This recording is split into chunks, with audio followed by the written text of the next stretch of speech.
We've got four front courts here: Auburn, Houston, Gonzaga, and Kentucky. Let's rank them based on how they've played this season. To be clear, this ranking is comparing these front courts to each other, not the whole country. These are not the four best front courts in the country. In the 4 spot, I'm going to put Gonzaga's front court, and that's not even a knock on how they've played this season. I actually think they've been pretty good. Graham Ike averaging 17 and 8. He's been fantastic. Ben Gregg, Braden Huff, each averaging over 10 points a game. Michael Ajayi hasn't been quite as impactful as a lot of people expected, but on the whole, I think Gonzaga's front court has been pretty good. Maybe defensively I have some questions, but their placement at 4 isn't me saying they've been bad. It's just I think the other 3 front courts have been better.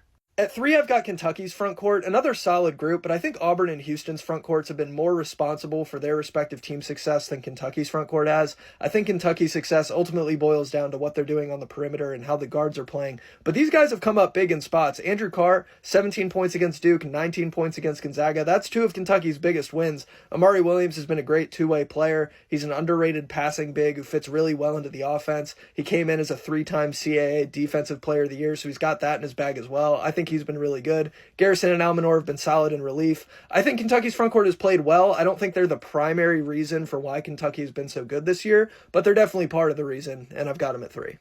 At 2, I've got Houston's front court, and they honestly have a legit argument to be number 1. They may not stuff the stat sheet like some of the other players on this graphic, but you want to talk about impact. These guys are the backbone for the nation's number 1 defense per KenPom, an absolutely elite defensive unit. When you watch them, when you see the impact they have, there's really no argument for me that they can be anywhere other than 1 or 2. Just an awesome group.